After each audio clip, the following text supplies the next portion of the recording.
Panchayat ward member ఓట్ల కాంచి parliament MP ఓట్ల దాకా నడిమిట్ల సర్పంచి ఎంపీటీసీ జెడ్పీటీసీ ఎమ్మెల్యే ఇట్లా ఏ ఎలక్షన్ తీసుకున్నా అందరి నజర్ బీసీల మీదనే.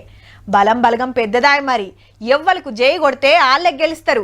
ఇక జెప్పున్నే లోకల్ బాడీ ఎలక్షన్లు రాబోతున్నాయి. గందుకే బీసీ రాజకీయం జోరుగా నడిపిస్తుర్రిగా.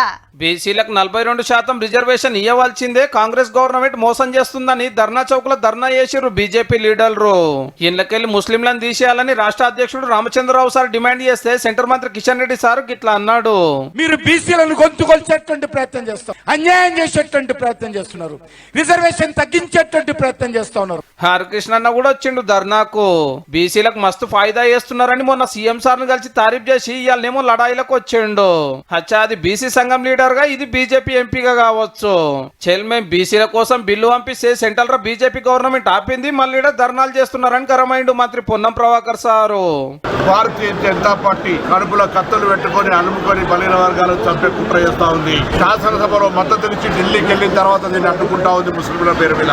సోమవారం కెంచి కవితక్క 72 గంటల దీక్ష పడుతుందట బీసీల కోసము. ఇక మంగళవారం కెంచి 3 రోజులు ముఖ్యమంత్రి సారు, మంత్రులు, ఎమ్మెల్యేలు, ఎమ్మెల్సీలు, బీసీ సంఘాల లీడర్లు అంతా ఢిల్లీలోనే ఉంటారు.